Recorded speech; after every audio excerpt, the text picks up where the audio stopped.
তো আমরা এখন চীনের সানিয়নলিতে আছি। আমরা একটা হোটেল নিয়েছি। আমাদের হোটেলের নাম হচ্ছে হুয়াজু। এটা একটু 1 স্টার হোটেল। তো আমাদের রুমের ভাড়া পড়েছে 356 ইয়ান বা আরএমবি, বাংলাদেশি টাকায় প্রায় 7,000-এর কাছাকাছি। তো এটা হচ্ছে রুমের এন্ট্রি ডোর। এখানে এই কার্ড পাঞ্চ করলে রুম খুলবে, তারপরে এটা দিলেই লাইট জ্বলবে। এই সিস্টেম বাংলাদেশেও আছে এখন।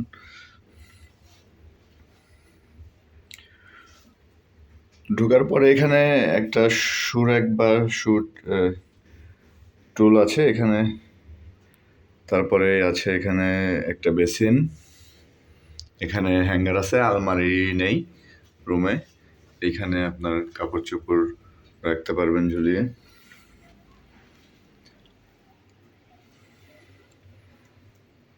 বেসিনের আয়নাটা খুব চমৎকার। এখানে টাচ, এই টাচ দিলে লাইট চলে যায়,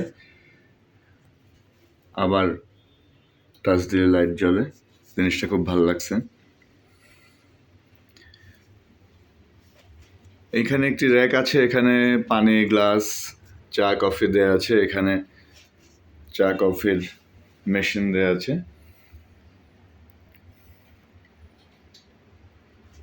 দেয়ালে 55 ইঞ্চি টেলিভিশন।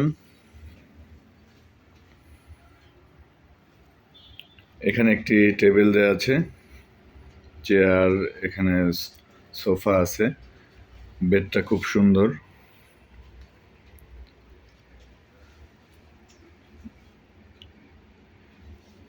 এই লাইটিং সিস্টেমগুলো চমৎকার, বা সুইচগুলো অনেক অন্য ধরনের।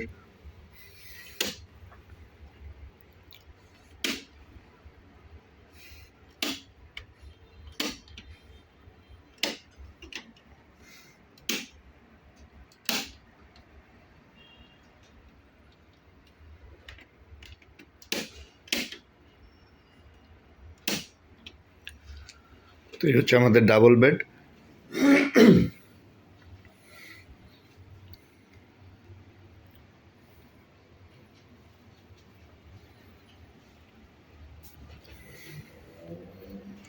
এই পাশটা গ্লাস দেয়া, পুরোটাই গ্লাস দেওয়া। এখানে দিলে বাইরের ভিউ, খুব একটা শহরের ভিউটা দেখা যায় না। এখানে এই পাশ দিয়ে একটা লোকাল রোড চলে গিয়েছে, এই পাশটায় মেইন রোড। মেইন বলতে মূল শহরের যে রোড সেরকম না, একটা লোকাল স্ট্রিট রোড যেটা।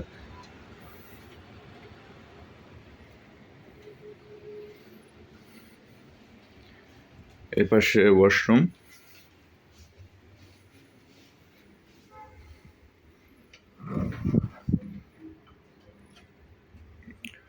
কমোড, এখানে টাওয়েল দেওয়া আছে, এটা গোসলের জায়গা।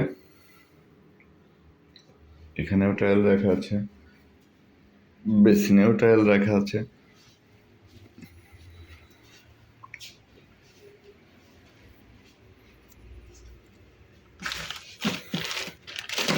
এখানে ব্রাশ, পেস্ট, এগুলো চিরুনি, এগুলো দেওয়া আছে।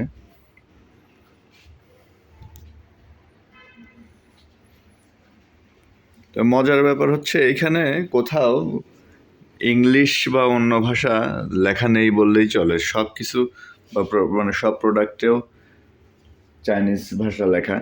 যেমন আমরা সকালে নাস্তা করতে গিয়ে একটা মানে বিরূপ অভিজ্ঞতার সৃষ্টি হয়েছিল যে বিভিন্ন ধরনের ফলের জুস আছে, বা অনেক জুসে ছবিও নাই। হ্যাঁ, মানে যে আমাদের দেশে দেখা যাচ্ছে ম্যাঙ্গো থাকলে ম্যাঙ্গোর ছবি থাকে, তো এইখানটায় এমনটা নেই। পরে আমরা দেখে দেখে খাচ্ছিলাম আর কি, যেগুলো মোটামুটি বুঝতে পেরেছিলাম সেগুলোই নিয়েছিলাম। ধন্যবাদ সবাইকে। কিছুক্ষণ পরে আমরা ফ্রেশ হয়ে আবার বাইরে বেরোবো। ততক্ষণ ভালো থাকবেন।